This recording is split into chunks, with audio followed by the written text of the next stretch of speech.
আসসালামু আলাইকুম, welcome to my channel. এখন আমি এসেছি নতুন রেসিপি নিয়ে।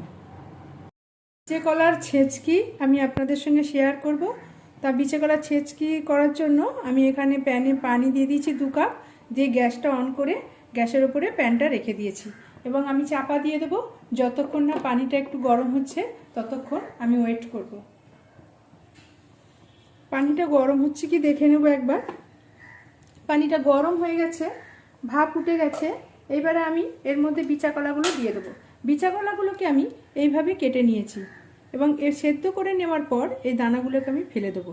তো বিচা কলা আর বেগুনগুলোকেও আমি এইভাবে কেটে নিয়েছি। বিচা কলা আর বেগুনটা আমি এর মধ্যে দিয়ে দেবো।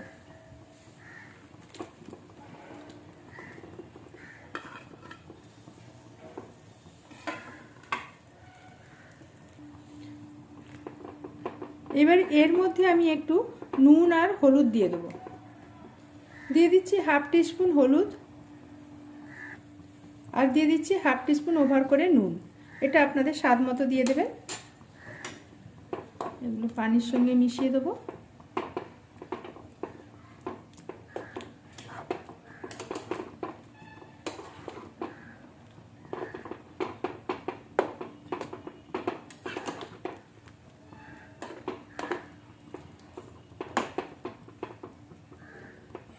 আমি আবার চাপা দিয়ে দেবো। 1 ফুট হওয়া পর্যন্ত আমি অপেক্ষা করব। 1 ফুট দিয়ে দিলেই আমি ফ্লেমটা বন্ধ করে দেবো। বিচা কলা ফুটে গেছে কি আমি একটু দেখে নেব। টকবক করে বিচা কলাটা ফুটে গেছে। এইবার আমি ফ্লেমটা বন্ধ করে দিলাম। দিয়ে এইগুলোকে আমি পানিটা ঝরিয়ে বিচা কলাটা ছেঁকে নেব। বিচা কলার দানাগুলোকে কিন্তু এইভাবে ফেলে দিতে হবে। দেখুন এইভাবে ফেলে দিচ্ছি আমি। সেদ্ধ করে নিয়ে দানাগুলোকে এইভাবে ফেলে দিতে হবে। এইভাবে সব বিচা কলার দানাগুলোকে আমি বিচাগুলোকে ফেলে দেবো। আবার একটা নিয়ে নিচ্ছি, দেখুন এইভাবে। এই যে ভেতরে দানাগুলো আছে এগুলোকে এইভাবে ফেলে দিতে হবে। এইভাবে সব দানাগুলোকেই আমি ফেলে দেবো। ছড়িয়ে যাতে আমি বিচা কলাটা সেদ্ধ হতে দিয়েছিলাম সেই প্যানটাই আমি পানি গুলিয়ে আবার দিয়ে দিয়েছি। পানিটা আমি মুছে দিয়েছি। এবার আমি এতে দিয়ে দেবো সর্ষের তেল। সর্ষের তেল দিয়ে বিচা কলা রান্না করতে হবে এবং সর্ষের তেলের ফ্লেভারটাই বিচা কলাতে সবথেকে ভালো লাগে ছিচকি রান্নাতে। তা আমি এখানে একটু বেশি করেই তেলটা দিচ্ছি। আমি 1 টেবিল স্পুনের থেকেও একটু বেশি তেল দিয়ে দিলাম। এবার আমি এর মধ্যে দিয়ে দেবো ফোড়ন দিয়ে দেবো। প্রথমে দিয়ে দিচ্ছি আমি তেজপাতা। 2টো তেজপাতাকে আমি টুকরো করে নিয়েছি। 2টো শুকনো লঙ্কাকেও আমি টুকরো করে নিয়েছি। আর দিয়ে দিচ্ছি একটু 5 ফোড়ন। সবগুলোকে আমি ফোড়নগুলোকে আগে একটু তেলে নেড়ে নেব।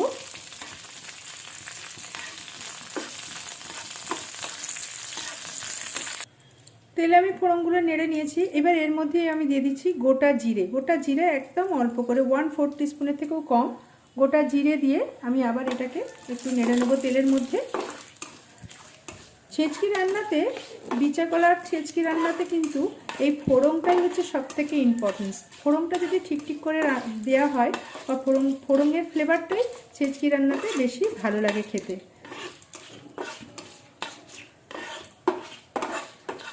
ফোড়নটা একটু ভালো করে নেড়ে নেব তেলের মধ্যে। ফ্লেম আমি মিডিয়াম ফ্লেম করে দিয়েছি।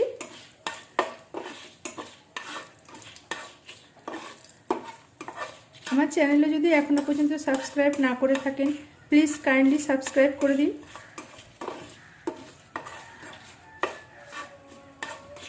ফোড়নটা দেখুন ভালো করে নাড়া হয়ে গেছে। এবার আমি এর মধ্যে যে বিচা কলাটা সেদ্ধ করে রেখেছিলাম সেটা আবার দিয়ে দেবো। ফোড়নটা ভালো করে নেড়ে নিলাম। এইবার বিচা কলাটা যে সেদ্ধ করে রেখেছি এবার সেটা এর মধ্যে দিয়ে দিচ্ছি। বিচা কলাগুলোকে আমি এবারে ফোড়নের মধ্যে ভাজা করে নেব। এভাবে একটু ভাজা করে নেব।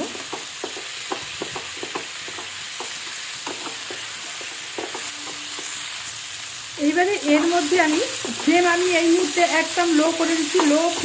লো টু মিডিয়াম ফ্লেমে এটাকে ভাজা করতে হবে। এবং আমি এর মধ্যে দিয়ে দিচ্ছি একটু গ্রেট করা আদা কুচি। এটাকে একটু আদা কুচি গ্রেট করে নিয়েছি। একটু গ্রেট করা আদা কুচি দিয়ে আমি এটাকে আরেকবার ভালো করে নেড়ে নেব। ফ্লেম একদম লো করে দিয়েছি, লো ফ্লেমে এটা করতে হবে। এবং নরম নরম যে দানাগুলো সেগুলো আমি আর ফেলিনি, যেগুলো বড় বড় মোটা মোটা দানা সেগুলো আমি ফেলে দিয়েছি। এবং দুই একটা কলাতে দুই একটা দানা আছে, সেগুলো একদম নরম দানা, সেগুলোকে আমি আর ফেললাম না। এভাবে একটু প্রেস করে নিতে হবে।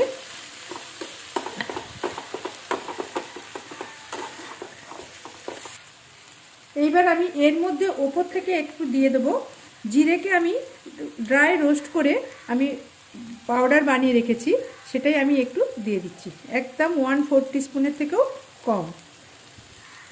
এটা ছেচকি রান্নাতে খুব সুন্দর একটা ফ্লেভার দেয়।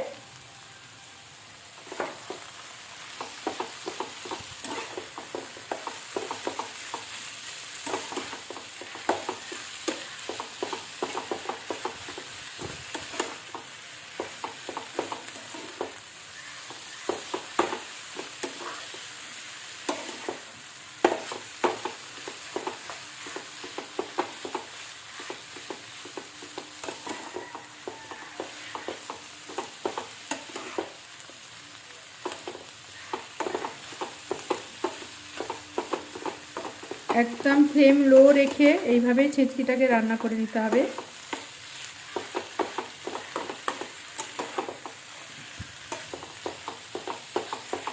সেদ্ধ করার সময় যা পানি দিয়ে সেদ্ধ করেছিলাম, এতে কিন্তু আর একদমই পানি দেব না। তেলের উপরে এইভাবেই ফ্রাই করে এইভাবেই আমি পেস্ট করে নেব। তা সেদ্ধ করার সময় আমি যে নুনটা দিয়েছিলাম সেই নুনটাতেই আশা করি হয়ে যাবে। আপনারা আপনাদের টেস্ট মতো নুনটা দিয়ে দেবেন। যদি এরপর একটু নুন লাগে তখন এই ফ্রাই করার সময় আবার একটু নুন দিলেও হবে। এবার আমি এর মধ্যে দিয়ে দেবো একটু চিনি। চিনিটা আমি এই কারণেই দিচ্ছি, বিচা কলা অনেক সময় একটা কষা ভাব থাকে, সেই জন্য একটু চিনিটা দিলে ব্যালেন্সটা ঠিক হয়ে যায়। তো আমি একটু অল্প করে চিনি দিয়ে দেবো, 1/4 টিস্পুনের থেকেও কম একটু চিনি দিয়ে দিচ্ছি।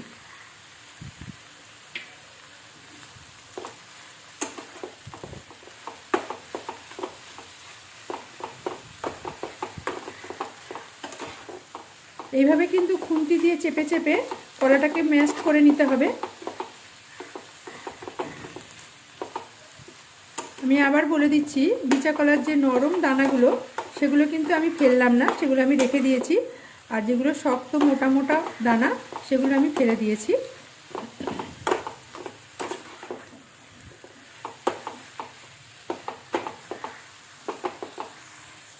অনেকটাই আমার ছেচকিটা স্ম্যাশড হয়ে এসছে। এইভাবে খুন্তি দিয়ে চেপে আমি একটু স্ম্যাশড করে দিচ্ছি।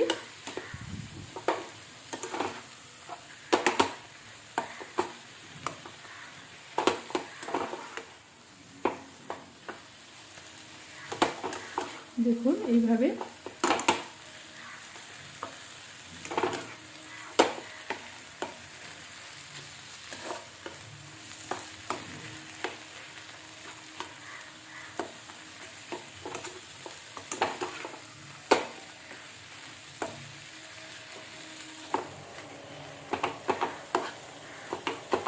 বিচা কলার ছেচকি রান্না আমার হয়ে গেছে। দেখুন একদম ম্যাশ করে দিয়েছি এবং এইভাবেই আমি তুলে নিতে হবে। এবং এতটুকু পানিও দেব না, তেলের মধ্যেই এইভাবে ফ্রাই করে নিয়ে একটু খুন্তির সাহায্যে স্ম্যাশ করে নিতে হবে। এবার আমি ফ্লেমটাকে বন্ধ করে চাপা দিয়ে দেবো। আমি চাপা দিয়ে দিলাম এবং ফ্লেমটা বন্ধ করে দিলাম। গরম গরম ভাতে আমি গরম গরম সার্ভ করব। বিচা কলার ছেচকি রান্না আমি একটা প্লেটে সার্ভ করে নিয়েছি। খুব অল্প সময়ের মধ্যে এবং খুব টেস্টফুল একটা খাবার, গরম ভাতের সঙ্গে যেটা খেতে খুবই ভালো লাগে, তা আমি বানিয়ে ফেললাম। তা আপনাদের যদি রেসিপিটা ভালো লাগে অবশ্যই আপনারা ট্রাই করবেন, বানাবেন, খাবেন এবং টেস্ট কীরকম হলো আজিমা রান্নাঘরের কমেন্ট সেকশানে অবশ্যই জানাবেন। এবং ভিডিওটা যদি ভালো লাগে অবশ্যই আপনাদের পরিচিতদের সঙ্গে আপনারা শেয়ার করবেন এবং প্লিজ কাইন্ডলি সাবস্ক্রাইব করবেন।